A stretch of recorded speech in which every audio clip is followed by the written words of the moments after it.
The guard laughing.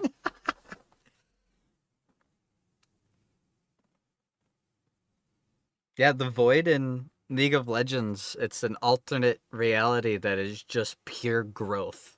It consumes and grows until there's nothing to consume anymore, and then it goes dormant.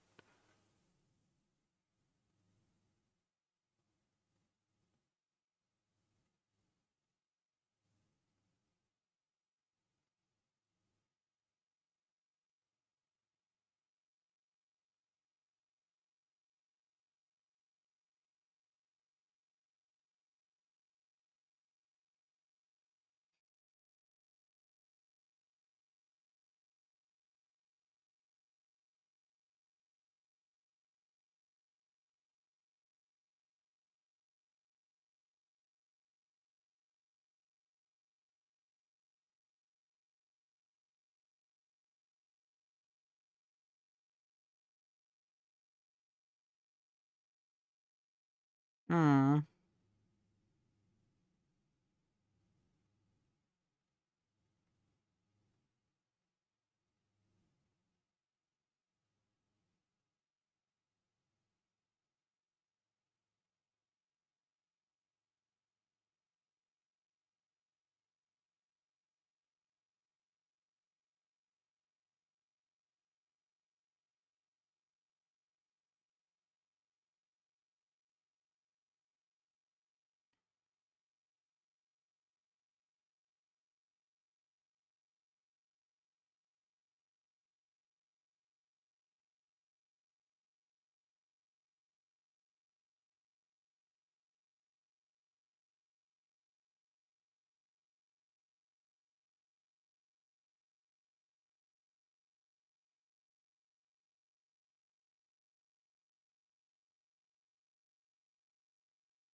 Direct parallels.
Hmm.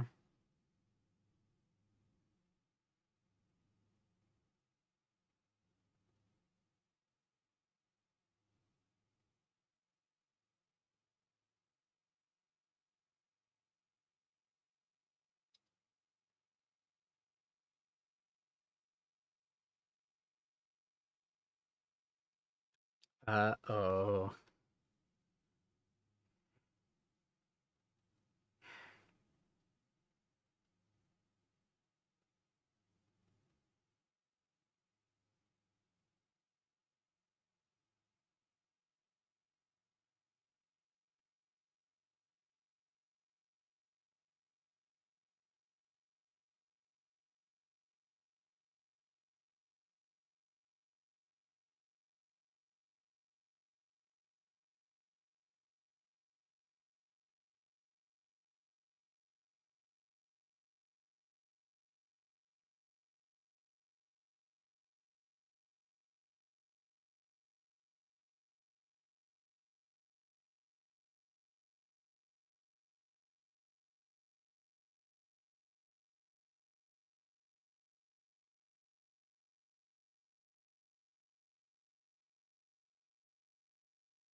Mm-hmm.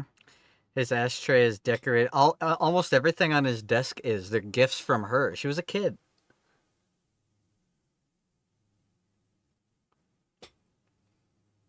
But Saviko was loyal. She didn't betray him.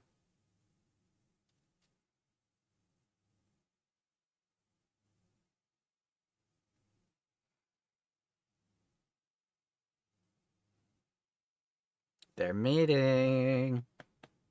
Notice the parallels in the coloring of their clothes, even.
Uh-oh.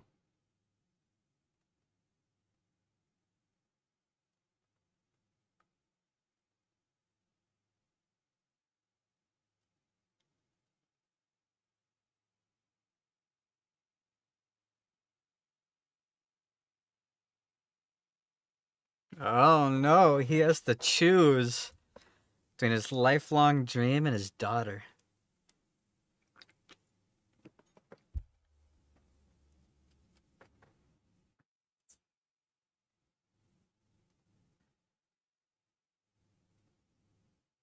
Yep, direct parallels to Vander and Grayson. Again, Vander wasn't able to give up his kids for the good of everything.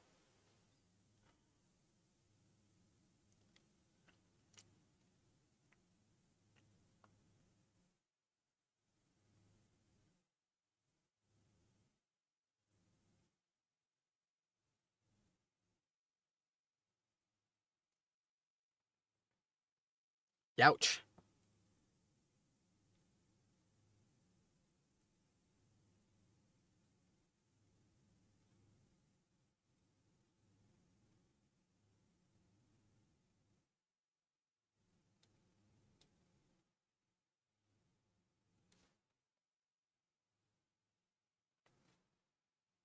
Donger's seeing.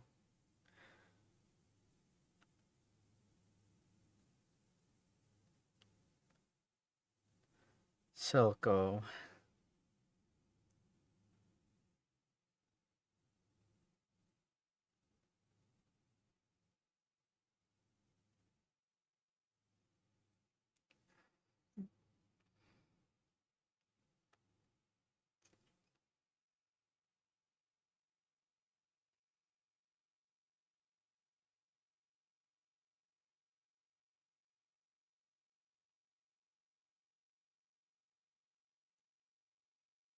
He's now in Vander's shoes.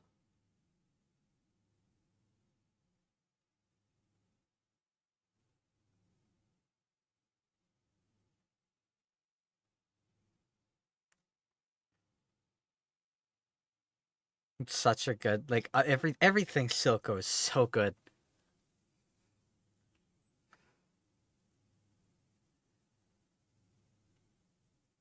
And Savika.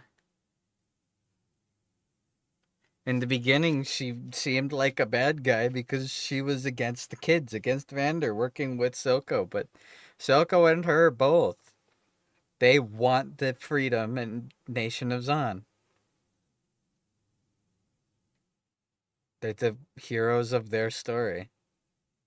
And when given the chance to betray Silco for wealth and power, she didn't.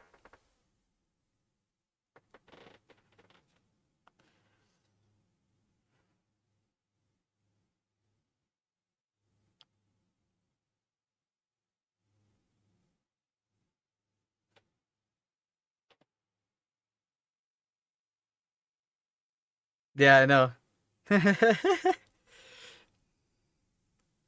You just can't stop licking stuff. Here we go.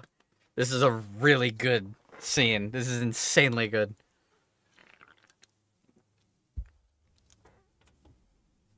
You like the Magitech? You're gonna love this.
God, I love the shimmer plasma arm.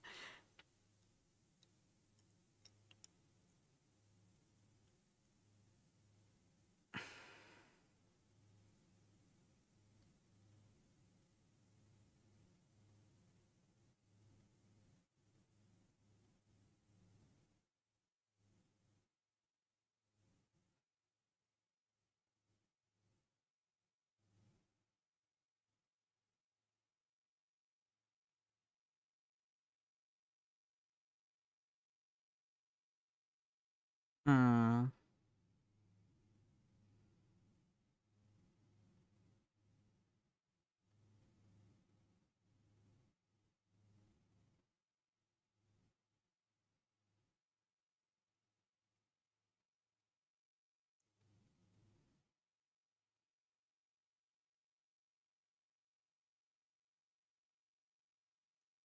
Vander.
And just like that, they're no better.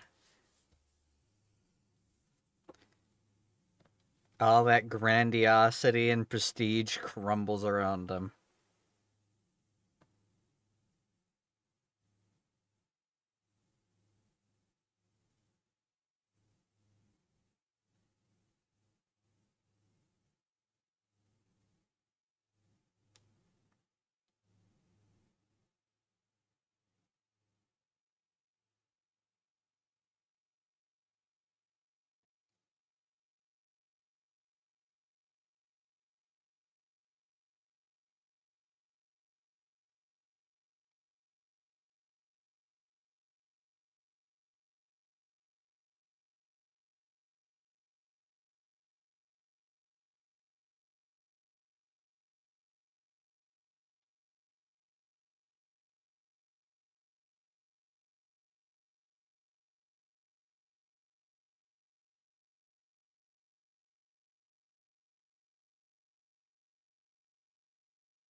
Mm-mm.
But I'm not a cannibal.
Hmm.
Hmm.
He loved her.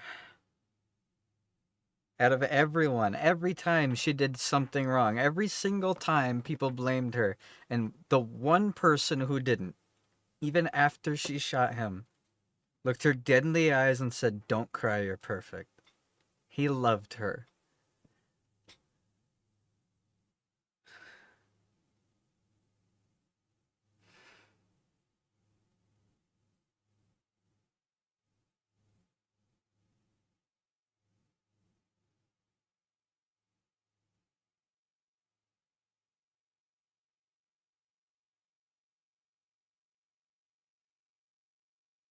Mm.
Yeah, you could.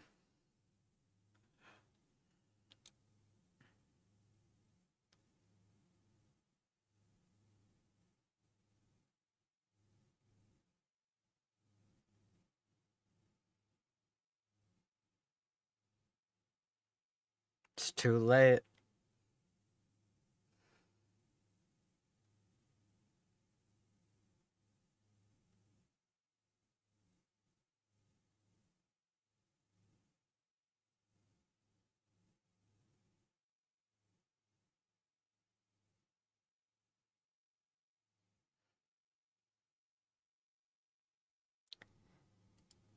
That's the end. God.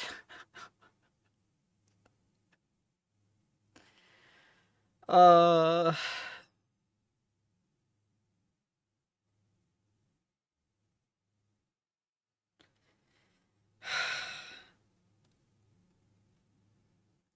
so much to take in, even though I know it.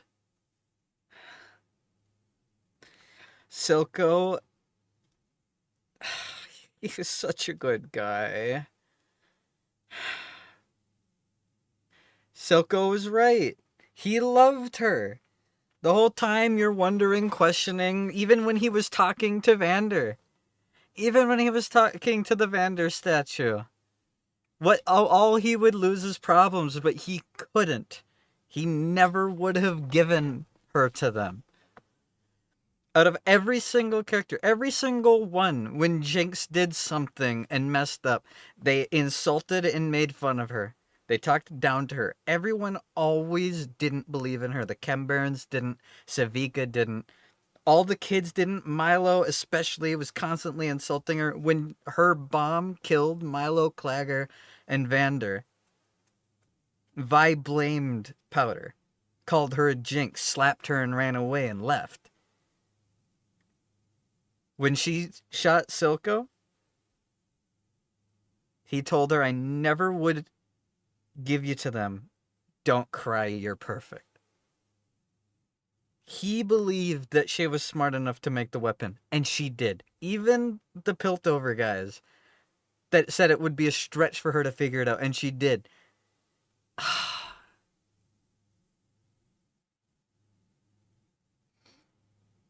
God.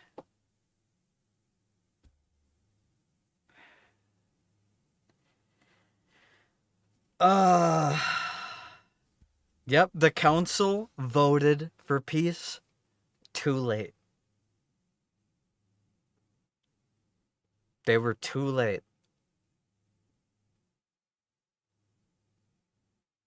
The weapon had already been made. The rocket had already been launched. Now do you see why Silco is my favorite character? He's so, like, they're all so human. Savika's still waiting for him to come back. After trusting him, after having loyalty.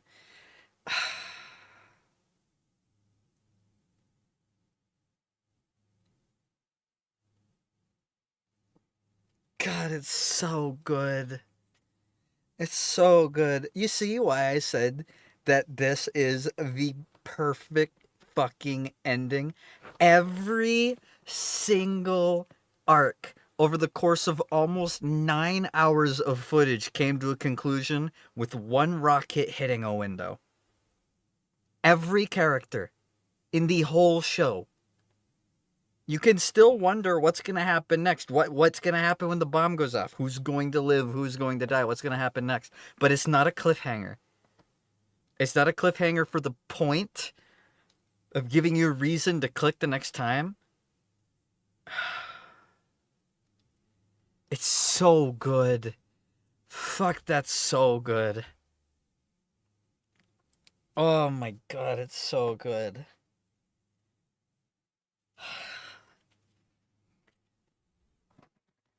Oh, and I can't wait to watch season 2. But honestly, I don't even want to click season 2 right now and start watching it now. Like I need to fucking I need to internalize all that shit that just happened again. And I've watched the show 6 times. It's so good. It's so good. And it's exactly like you said. The council only wanted peace when trouble came to their doorstep. It was too late. They didn't want peace for peace. They wanted peace because they lost.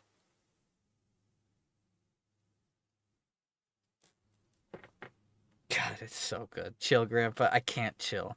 That is. This is my favorite show ever. Period. And the crazy thing is, every one of you who have just seen this for the first time, go back and see how much ridiculous layers of foreshadowing was in this. It's so good.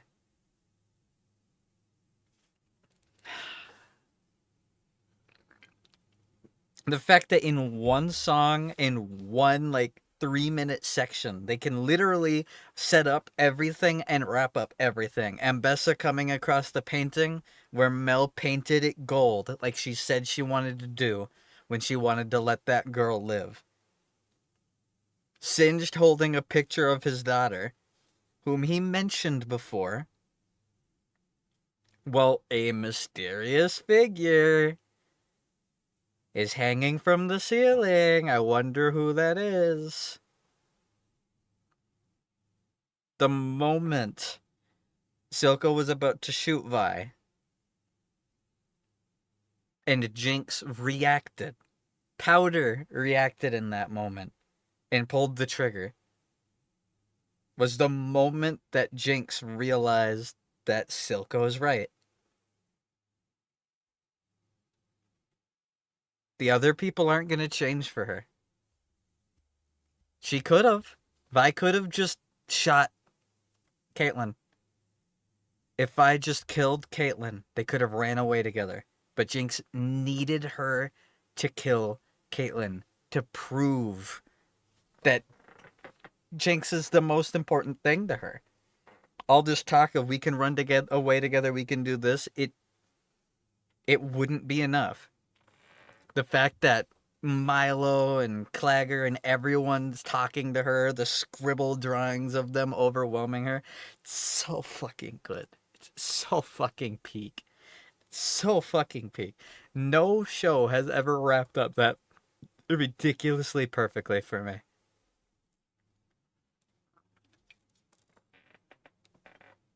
The ending would not be nearly as good if it dragged on any farther. And Silco was completely right. He was offered everything he could ever want. Jace didn't even haggle, didn't make him cut corners, didn't make him barter for less. He'd get everything he wanted if he was able to give up his daughter. The one person who he trusted and loved more than anyone else, and he couldn't. He was exactly in Vander's shoes all over again. God, I love this. God, I love this show. God, I can't wait to watch season 2. God, it's so fucking good. Are all the episodes okay? When do the last 3 episodes of season 2 come out? It's this week, right? It's in a couple days. We'll easily be able to watch the first like 4 episodes next stream. It just so much happened. So much happened. Like here, I want to rewatch that last scene again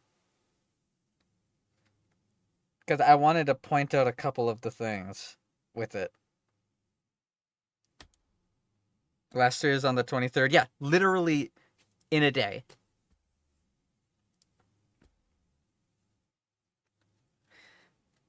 Also, I yapped in the Discord mode. Yeah, I saw. We'll show them all. She's literally crying shimmer.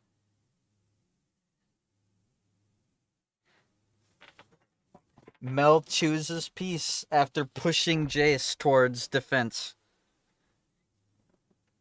The whole show.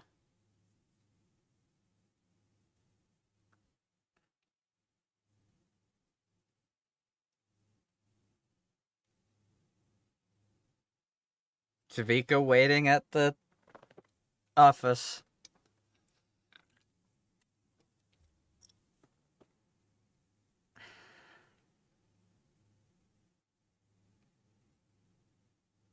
Donger is finally realizing that it's like Echo said, it's not about giving people what they need to survive, it's giving people what they need to live.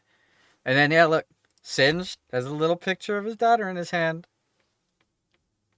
Who's this? If you play League, you know. If you don't play League, you probably don't. But they're going to be very important in next season.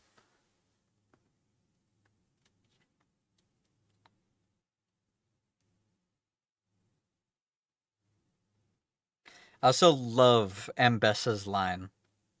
I love Ambessa's line. Because you weakened me.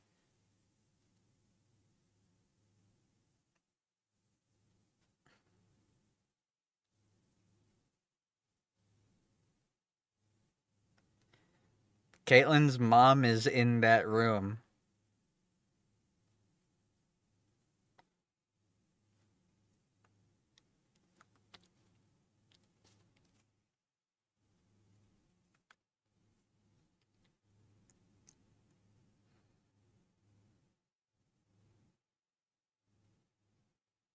God, it's so good. Oh yeah, you'll find out everything about it in season 2. He's one of my favorite characters from League. He's a very cool character, very interesting. No League of Lobotomy needed. Yep. Just like I said, you didn't need to know anything about any of League of Legends to watch this whole show. It all is explained reasonably and easily. It's so good. Also, the other thing I wanted to listen to, I want to hear what Silco says to Jinx here again. Because this moment right here is my favorite, the heaviest moment of the entire show.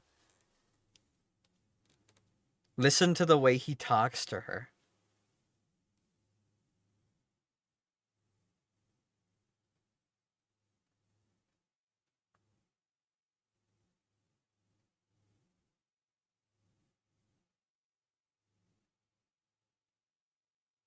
Hmm.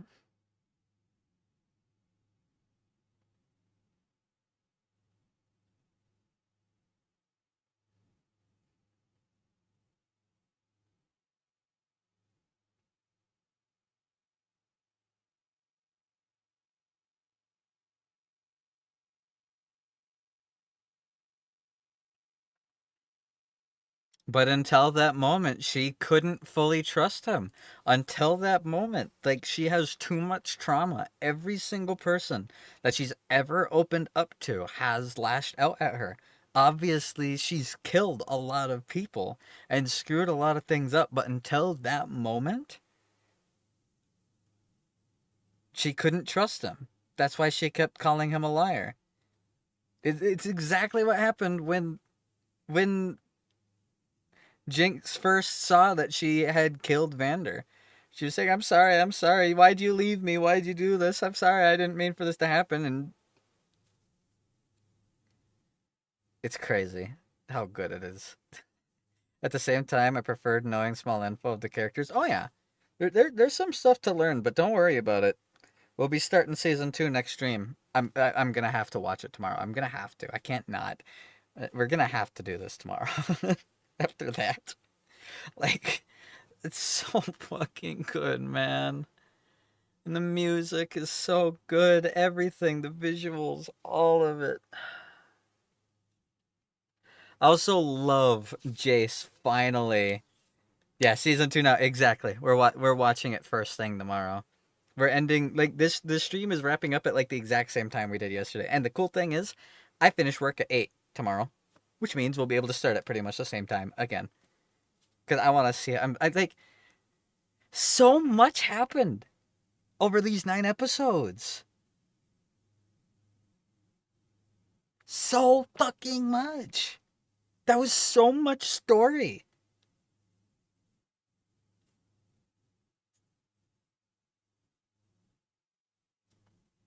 God. God. It's so good. This is the kind of shit that's gonna stick with you. You're welcome, guys. Those of you who just see this for the first time, congratulations. You're gonna be thinking about this shit for weeks. It's so good. And I don't even know how good season 2 is gonna be, but everyone says it's gonna be great. Everyone who's been watching it says it's awesome. I like after this, I trust it entirely. Entirely. They're also human is both the point for characters whether you personally love exactly. Everything they do is reasonable. There nobody does something just as a plot point. Nobody. Every single character felt ingrained and important. They all mattered, whether it be to some tiny little degree or something important.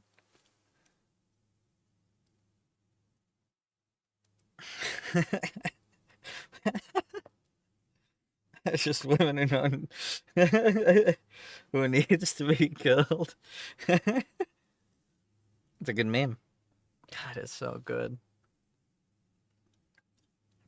Soko is such a good guy. Like, obviously, he's not a morally good guy. He put drugs. He literally used drugs and extortion as a tool, but like he kept saying to the Chem Barons, he was never doing it as an enterprise. It's not about money. It's not about power. And the people around him became about money and power, just like with Jace. The parallels between Jace and Silco are insane. So many memes I was saving for this final episode. Yeah, I'm sure. It's so good. I love Silco as a character, as everything. Like, obviously, he's not perfect. No character's perfect, and that's amazing. The character designs, the character intent, the things that they do, the whole arc with Savika being tempted by Finn was amazing. And like the fact that these end scenes completely cement the way characters are. Like, there's a lot of things you can question, but you know the intent behind every character's actions at the end. You know for a fact whether characters were doing something for a genuine reason or for extortion. Mel finally taking off the crest of her mother and asking for peace alongside Jace, who literally just told the rest of the counselors, "Shut the fuck up, I literally don't care." I love that part. I love Jace going, with all due respect, I don't give a shit what you have to say. I genuinely don't care. The fact that the moment he and Victor say we've parlayed for peace, and in that moment, all these dignified high horse arrest that man jackasses just devolve to yelling and throwing and screaming and spitting and stomping and pointing. They're no better than the scum that they were constantly trying to belittle and throw away. It's such good, conclusive storytelling. It's perfectly set up for more. But like, you're excited for more because you're not going, how is this going to happen? You just want to see what's going to happen. I love that. Hell, I posted that in the other Discord. I've been watching all of the Stu stuff so much. What's the thing he says? Fuck you, Elmo, you stupid bitch. As he throws him into the into the stew. I also like the picture of him crawling through the vents at Chuck E. Cheese with a gun. He says, "I'm in the vents at Chuck E. Cheese. I'm gonna kill that rat Charles." I love that guy's memes. They're great. That's such a good episode. And the best part is now, guys, those of you who just watched it for the first time, you now have like hours of music that is fucking fire. Snakes, the song that played when Jason Vi fought the Turbo Chem guys. It was a super good song. The song that played when Vi had the round 2 against Savika in the last drop, which was an awesome fight, by the way. All of it was like, every fight was good. Every single fight was good. It's such a great show. And now we get to wonder what's going to happen next. We're going to find out tomorrow. Can't wait to watch Arcane so I can figure out what the hell dehydrated Vegeta is crying.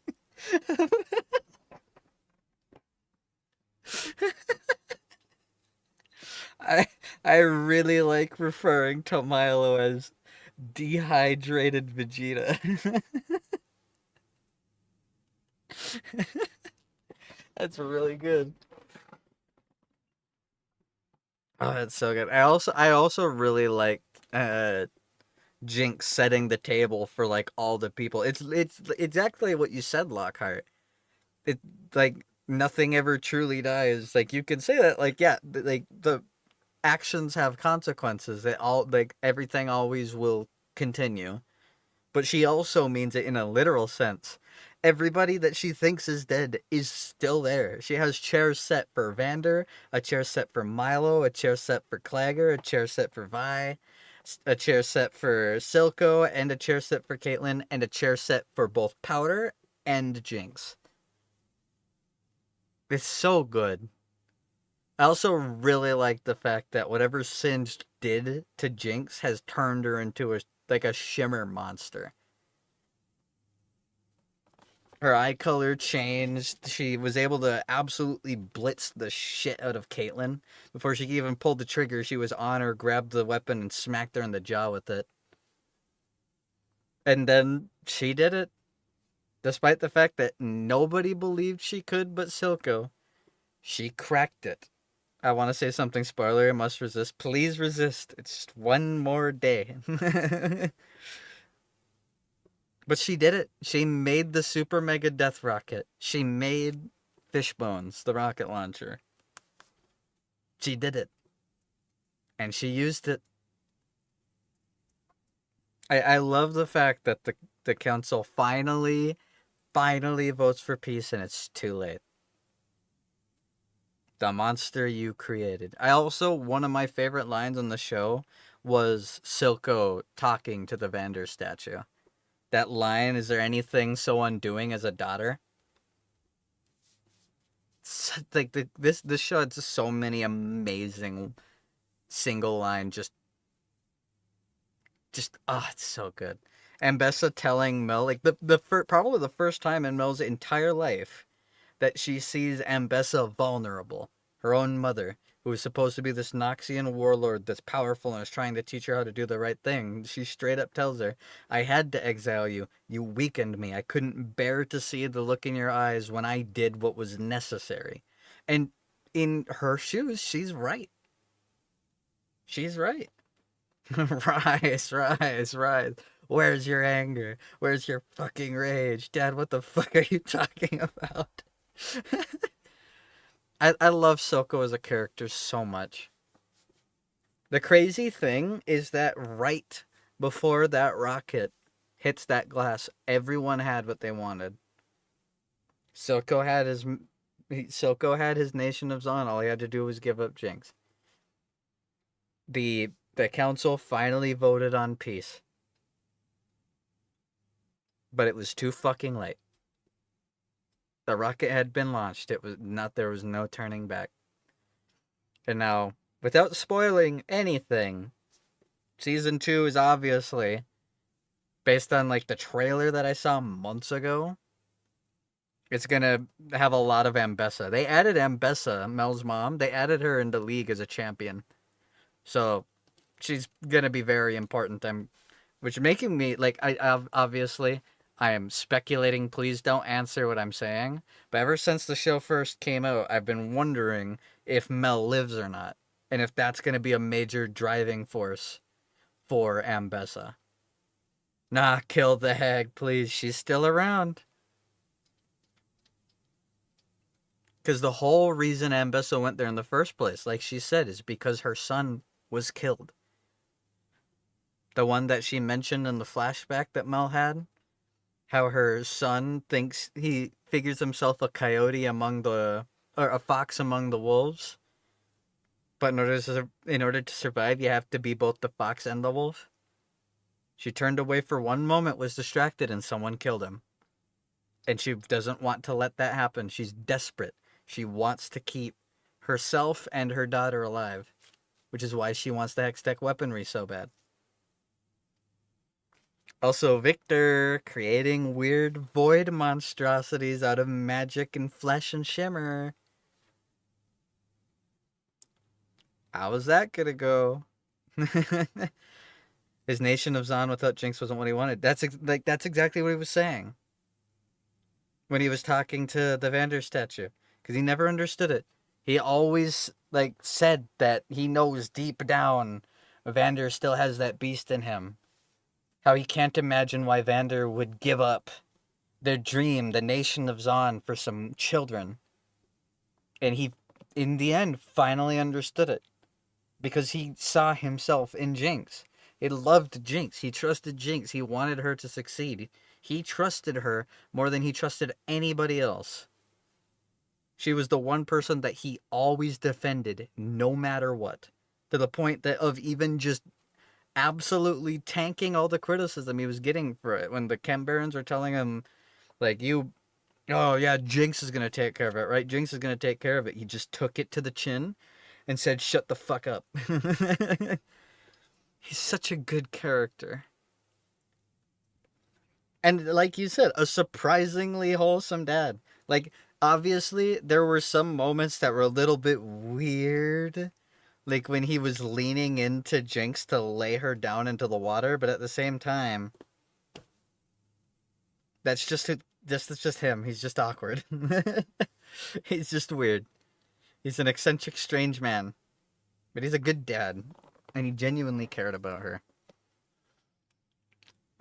Everything changed for him the moment she jumped into his arms and he saw himself in her.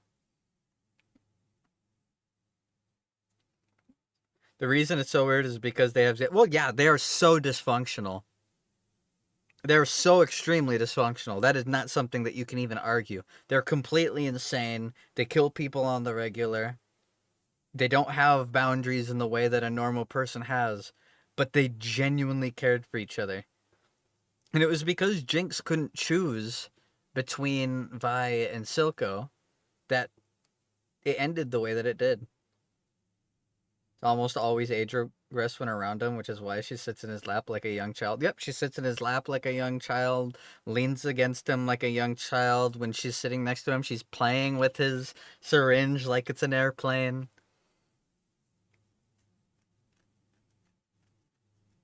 God,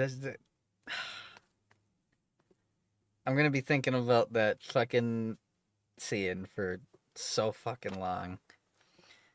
I Because before, you could all, like, when I was watching it, every time I watched it, I've had friends, I've had family, I've had my ex, I've had all sorts of people talk about, like, I don't know if I trust Silco.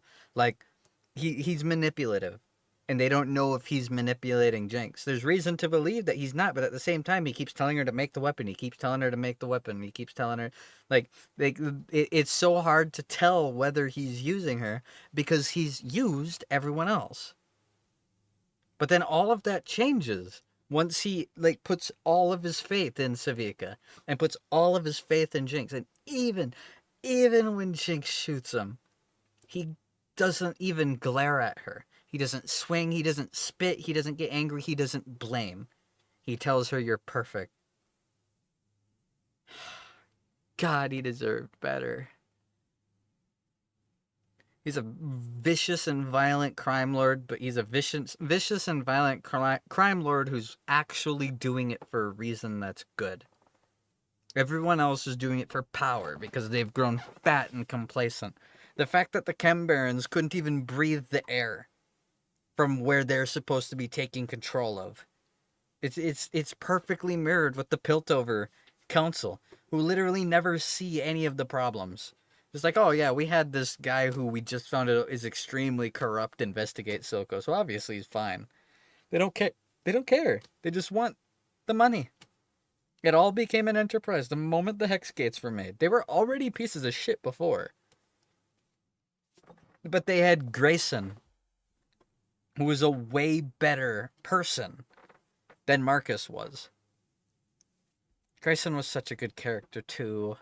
There's just so many good adults, especially Heimer. Yeah, and that's the thing. Seeing at the end, the way Heimer's entire view changes, seeing the tree, when he goes down and sees the Firelights area, he goes, how did you guys accomplish this in such a short lifespan?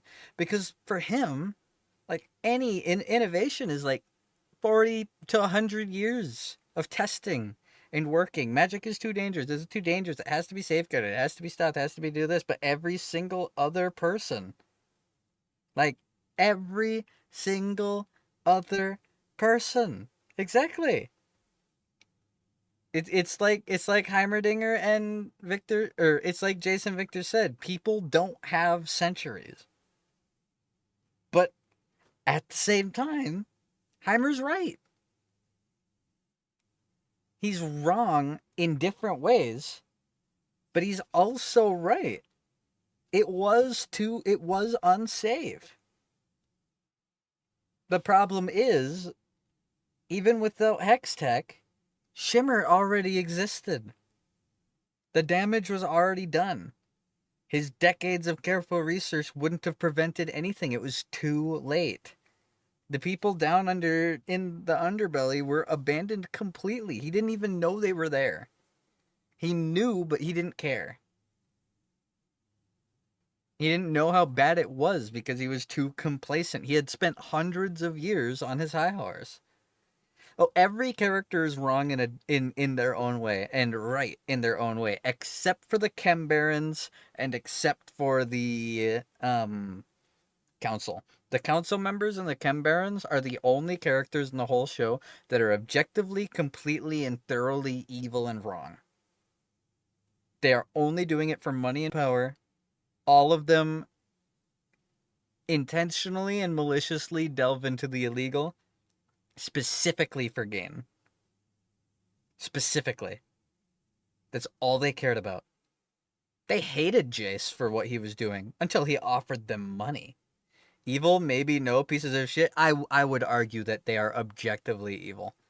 They're willfully ignoring crime for money. They're willfully instigating crime for money. Even after finding out that their main man, Marcus, was horribly corrupt and was killing people, they still were citing his work as a basis for their actions, knowing that he was a lying, bought out rat. They still justified it. The moment they had a chance to get rid of Heimerdinger in order to make more money, they took it. The moment. Even when they're told, "Hey, we can make peace," what do?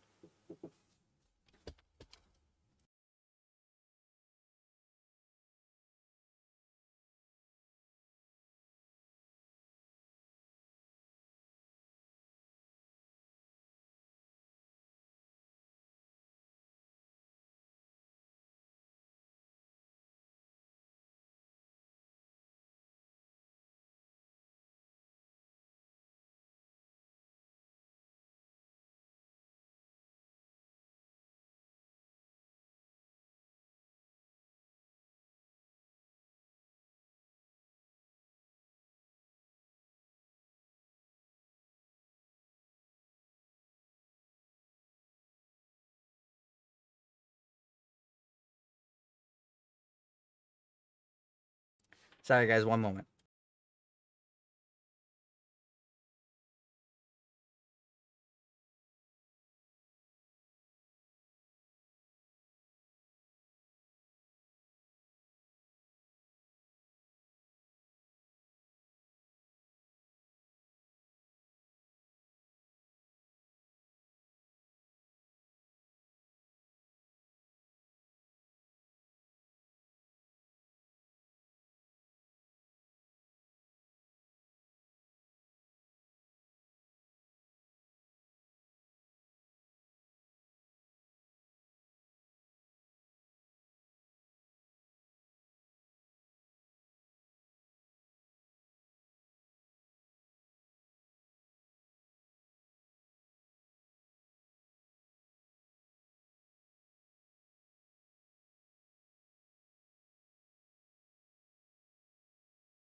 Sorry about that, guys. Anyways, what we were talking about? Oh yeah, The sheriff, your sheriff is corrupt. Wait, that's illegal. Yep. I had to mute myself for a moment. Sorry. But no, it's so good. It's so good. It's such a like that's why I was saying it tackles so many like real world things without directly trying the virtue signal for real world stuff. It's using story elements for the sake of story elements. Like the cast is so incredibly diverse, but it all feels right. Nothing in that entire show felt forced. None of it. All of it felt completely natural. There was no moment where you're like, oh, that doesn't make sense. That character wouldn't do that. That's a plot point. Everything every character did makes sense for the character.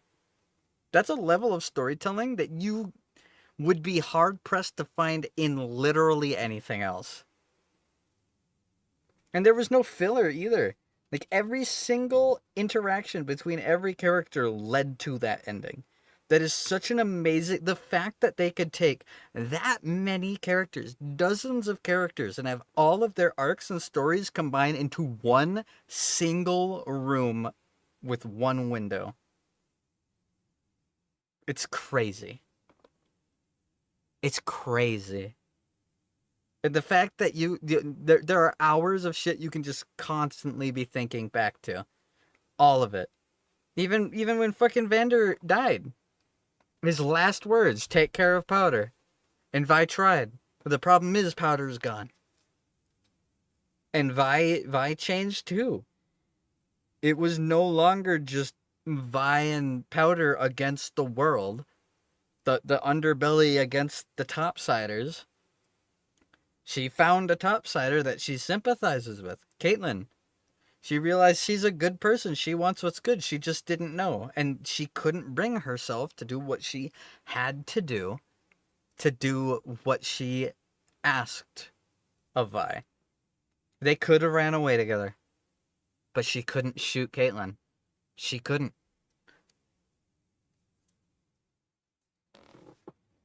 Also, it was a little bit unlucky for Silco's line to be, is there anything more undoing than a daughter, as Jinx is listening in. Because to Jinx, that sounds like, man, I gotta get rid of my daughter because I can have everything I want. If I get rid of my daughter, she's in the way of everything that I'm always talking about wanting. But to him, it's him admitting, like, I'm not who I was anymore. I don't want what I wanted because I want her. I care more about my daughter than I do about the thing I killed for. And it was the desperation in his voice as he says it that just, it just speaks to me. It's so good. It's so fucking insanely good. Okay, I'm dropping the Watchalong, putting back on my background music while I talk for a moment. It's so good. I can't wait to watch the next season. The best part is, we're gonna get to watch it back to back. We perfectly timed this shit. Perfectly timed it. We could watch the first, 4 or 5 episodes tomorrow. And then the day after, the rest of the episodes will be up. Obviously, a couple of you have said that you're gonna want to watch the last arc with other people, which is perfectly fine. The VOD will always be there, but it's so good. And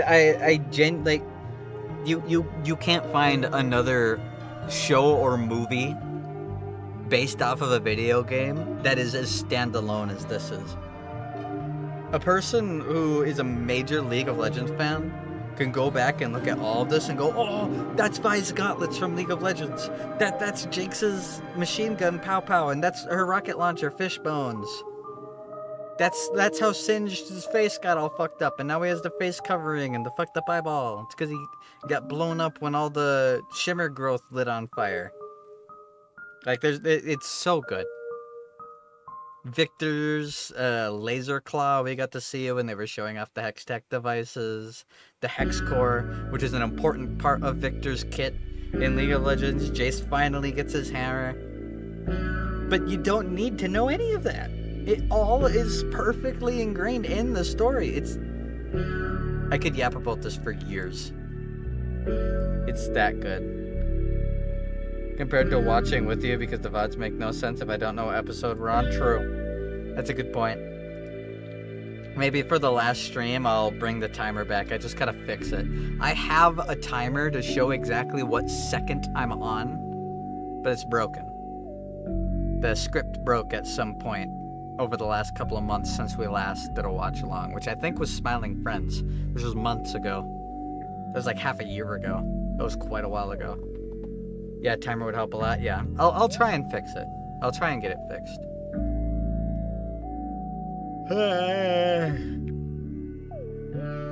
God, that was so much. I was so ingrained in that I forgot I went to the gym earlier. I completely forgot what my entire day before the stream was.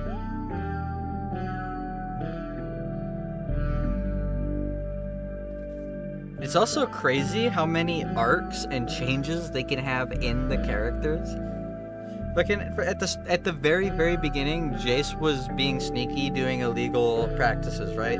That was the whole beginning of everything, was Jace was illegally trying to make magic into technology, and Vi Powder, Milo, and Clagger steal the stones from them. It's also ironic that Jinx's creations using the gemstones cause both of the major explosions at the end of an arc. Causes the major explosion at the end of Act 1, where it kills Milo, Clagger, and Vander, and then causes the major explosion at the end of Act 3, which we will see what comes of that in the next season. It's so good. It's such a good show. Oh. God, I wish I could just never have to sleep and we could keep watching. But I do have to sleep, sadly. Let me move Discord back to where it was before.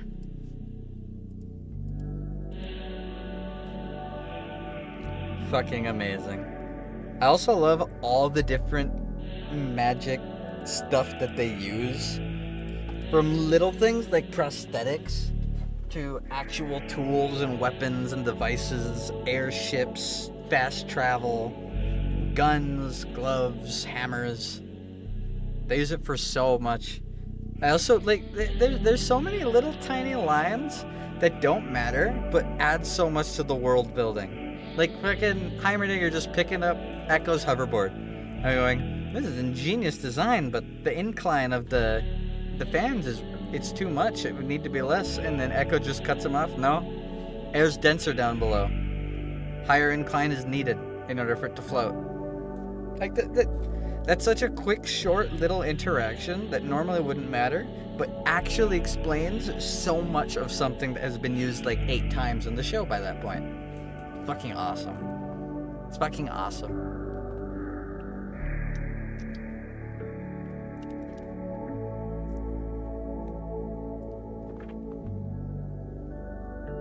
So good. Also, fuck Finn. I hate Finn. I'm so glad Savika killed him. The first time I watched it, I was so genuinely scared that Savika was actually gonna kill Silco.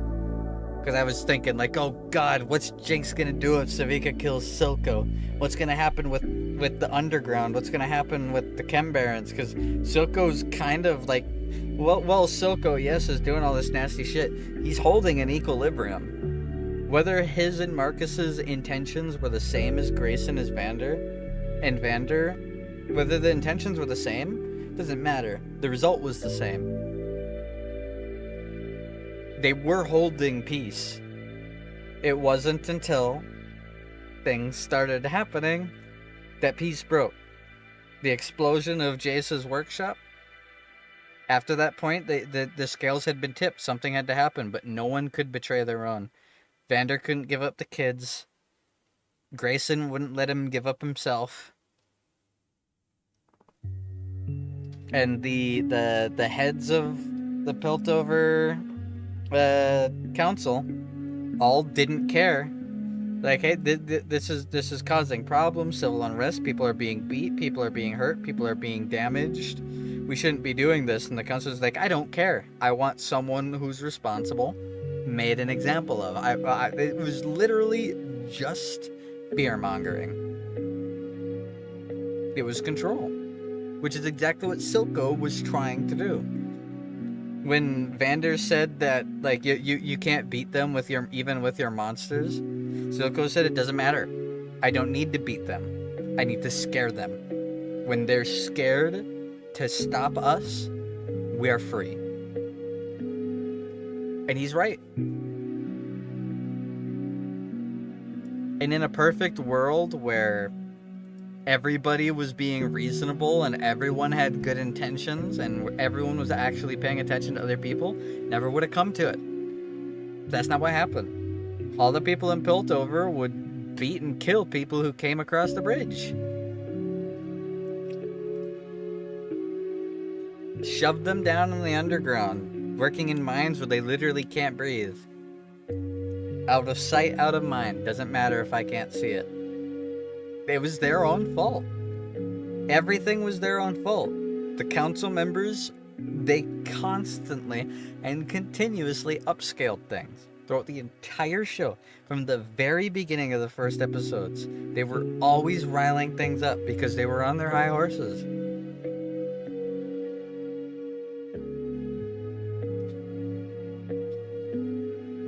So good. The fact that every character can be wrong means the people who did the writing for that show, they fucking knew what they're doing. I can't wait to see what they do with season 2. So we'll be watching it tomorrow. We will be watching it tomorrow, definitely. I'm gonna finish my work shift. I'm gonna end the stream. I'm gonna write some ideas down. I'm gonna probably watch some stuff. I gotta take all my sleeping pills. I didn't realize it's now past 1. I gotta take them. Cause I think I work at either 2 or 3 tomorrow. One of them. But I hope you guys enjoyed it. I hope you liked it. I hope you guys think about it a lot. You did a great job. They did. I can only imagine what they're gonna do with season 2. Knowing the way that some characters work, knowing the way Chem Barons are shown in League, and knowing a lot of the characters that are important in Zon and Piltover, I'm super excited to see how it's gonna all go down. I'm very, very, very, very, very, very, very, very excited.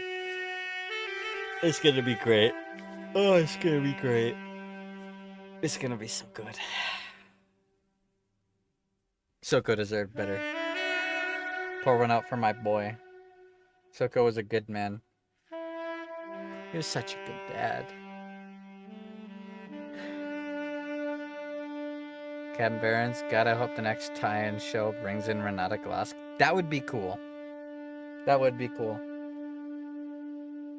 I was really expecting, like, the whole time we were watching season 1, I was waiting to see if Renata shows up.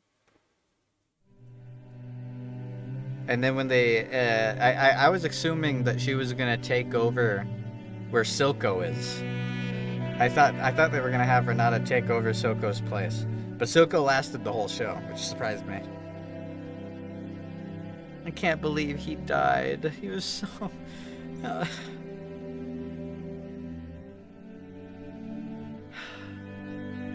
He was such a good guy.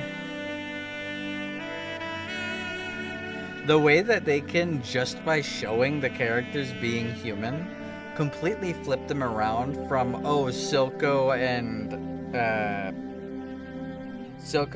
Savika are obviously evil and bad. They're willing to kill kids. They're bad and they're wrong. But the fact that they can completely flip it around and go from thinking Savika is some punk backstabber into her being a genuinely loyal bodyguard and a good friend for Silco. Silco going from being the ruthless, anybody that dies doesn't matter as long as I get what I want, to the guy who can't give up his daughter or his dream and would rather let everyone else burn. It's so good.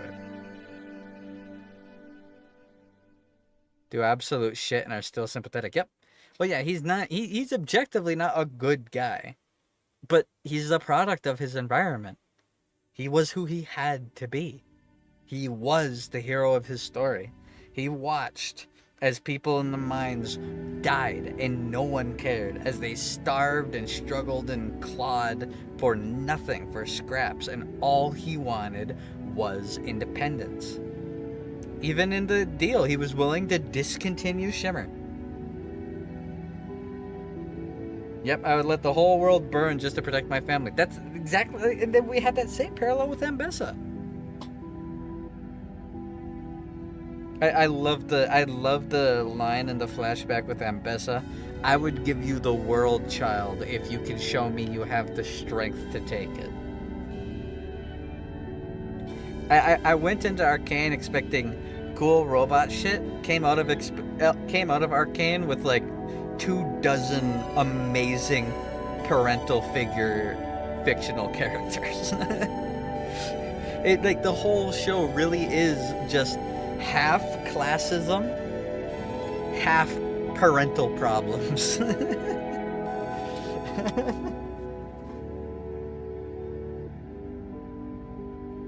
If I had to pick a favorite fight in the whole thing, though, it's a really hard choice between Echo and Jinx fighting on the bridge and Vi and Savika fighting in the last drop. Because that fight between Vi and Savika, it wasn't just fighting for the sake of fighting like it was before, where they were both angry and considered each other enemies and were just beating the shit out of each other. It was Savika defending Silco and Vi defending Powder. They weren't just out to kill each other, they had reason, they had purpose. And the fact that two fucking semi-robot bitches throwing fists at each other can have like 37 layers of intricacy, storytelling, world building, and character development just in like one song's worth of a fight is fucking crazy. Even when you hate someone, it doesn't mean you don't love them, it just hurts. Yep. So incredible. I love it. I love it so much. And it's crazy too. Like I mentioned, if you go back and watch, you're gonna see thousands of moments of foreshadowing for everything that happens before. Everything.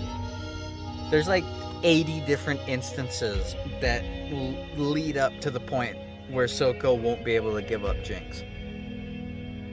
Despite the fact that at the beginning, he would give up anybody for what he wanted. Literally one of the first things he does in the show is gets a kid to take Shimmer to become a monster for him, so that he can kill Benzo and kill Grayson and can take Vander. And then he used Vander to bait the kids in so that he can get rid of them for good and have that as his scapegoat. He gets his monsters, he gets to terrorize the people upstairs. And he gets to pin all of the blame on Vander and the kids, which ironically isn't him pinning it. It is their fault. The kids broke into Jace's study, blew it up, stole the stones, kept running away. Vander could have given up the kids, but instead he stalled. It's that constant theme of inaction. Everything that happens in Arcane happens because of inaction. People not willing to do what they need to. Marcus was never able to do what he should have. He was never able to... He constantly thought he was protecting his family, but he wasn't. He was perpetuating them being in danger. He was never protecting them. He thought he was, but he could never do it.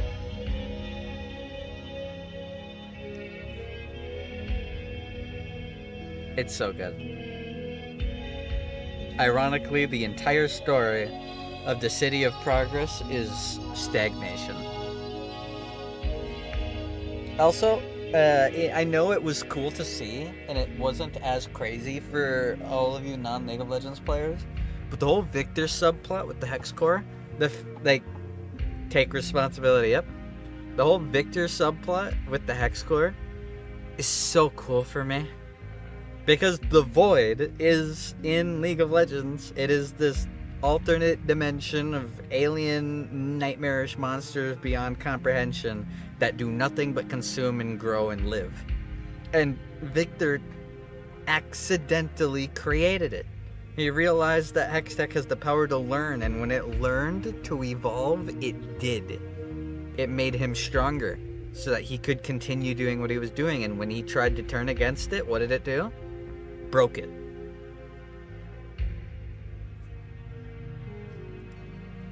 It turned on him. He was back to limping. He couldn't run anymore. His cool, new, glowy purple robot leg was just as bad as it was before. Has no Season 2 stuff, though? Okay, go ahead and post it.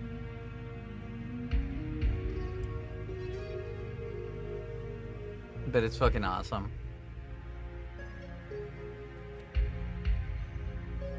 It's so fucking cool. But then, again, my favorite short story in the entirety of League of Legends is where Icathia once stood. League of Legends, like, I'm gonna say this, like, whether you like League of Legends or not, the short stories that they make in the universe page for it are actually as good as this show is. If you ever want to read just a bunch of really good short stories, I highly recommend checking out the League of Legends short stories. My favorite is Where Icathia Once Stood. It is the story about Icathia uprising against Shurima and using forbidden magic to bring the void into the world and use it to destroy the God Warriors. It's fucking awesome. My identity has been stolen.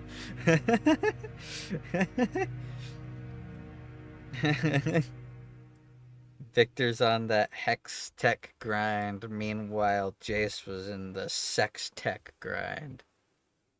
It's crazy too. This is the last thing I'll say before I end the stream, because if I keep yapping, I really will yap for hours. It's crazy just how many times these characters do something wrong.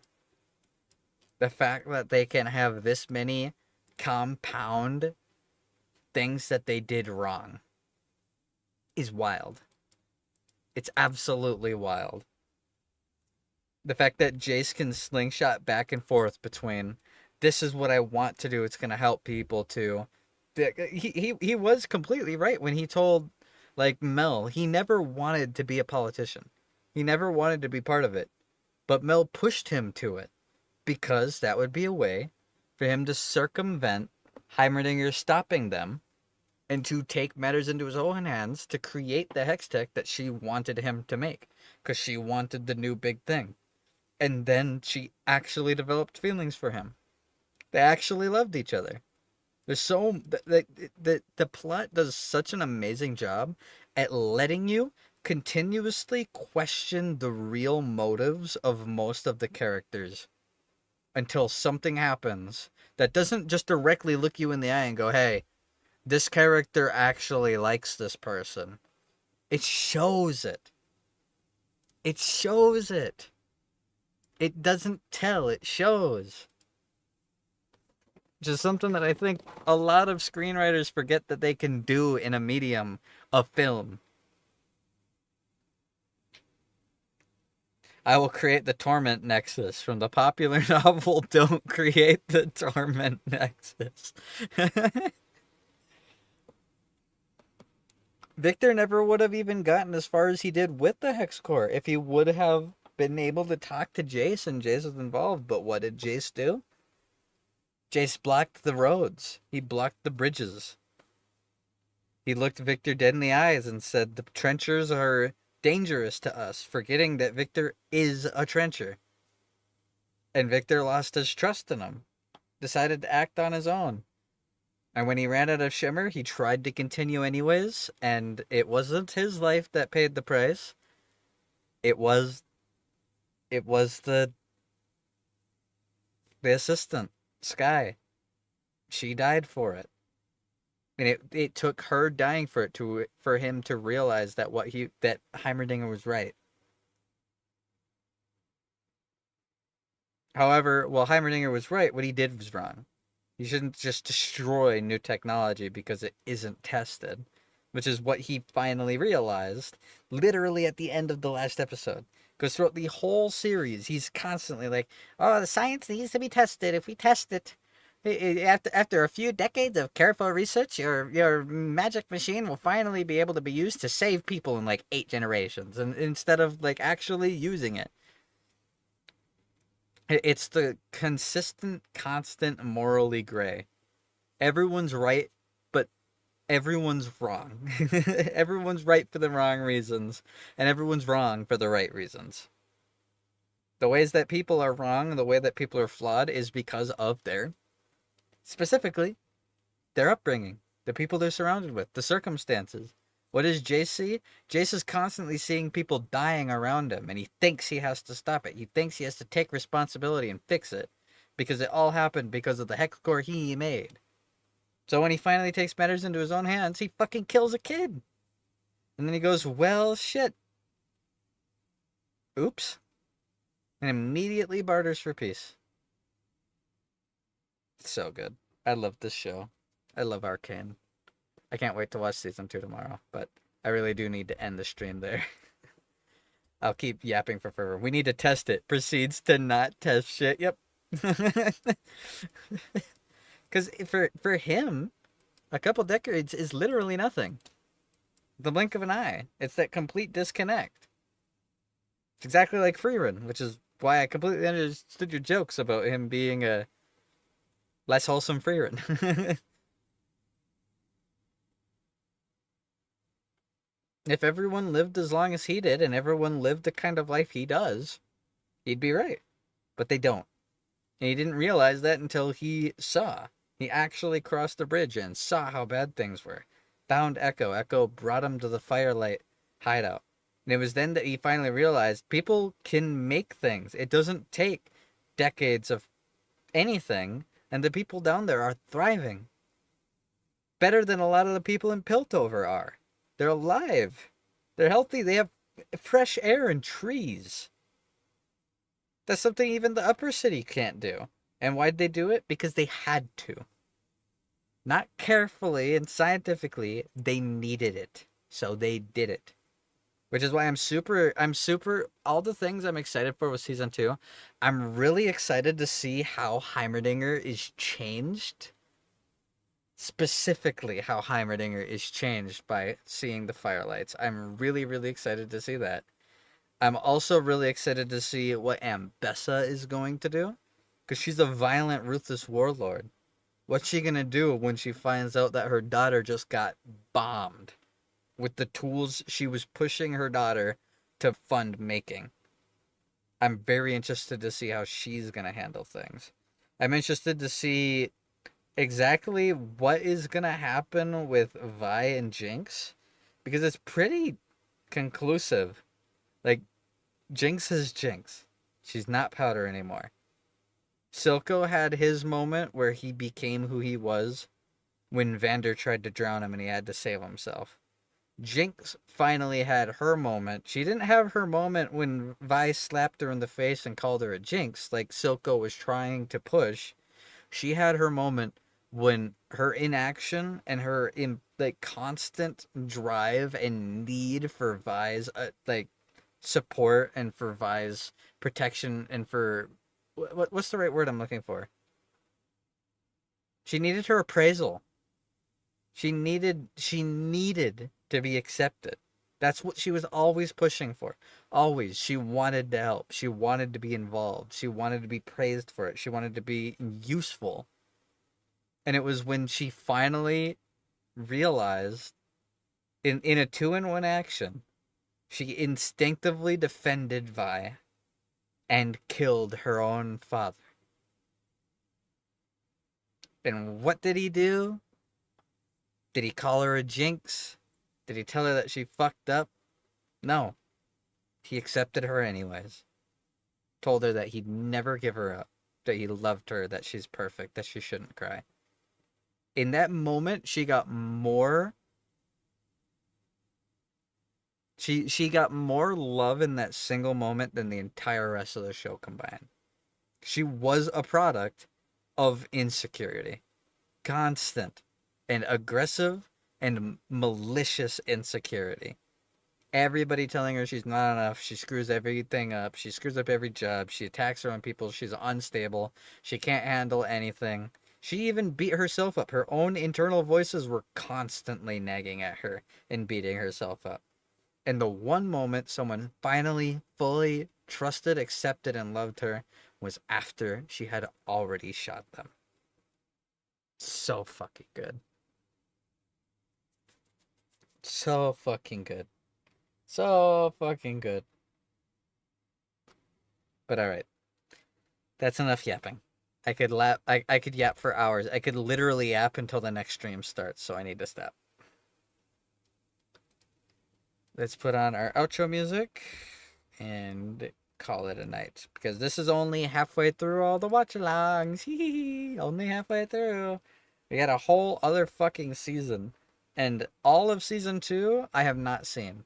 So I'm going to be having my first reaction along with you guys. So hopefully you guys will be able to enjoy it.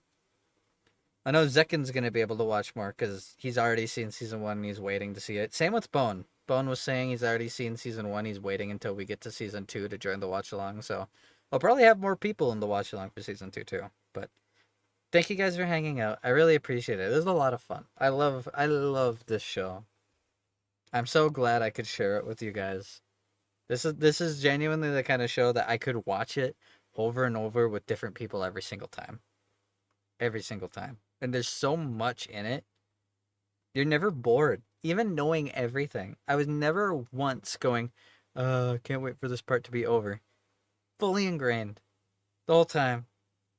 Nothing has ever been able to do that for me. Ever. So. Alright. I enjoyed watching with all you guys. I'm glad you enjoyed it. And I hope that you will enjoy tomorrow when we continue. Tomorrow night, we will stream again. Probably the exact same time. I get off work at 8. I might hit the gym for a little bit before the watch along. I'm most likely definitely going to. So we'll probably be starting at about 9:15 CST, which is when we started today and when the stream yesterday started. So you guys take care, okay? Enjoy listening to the music over and over and over again and having all those scenes burned in your memory for weeks. I will see you guys tomorrow for more, alright? Thank you guys a lot for hanging out. I had a good time. You got a new outro? Yep.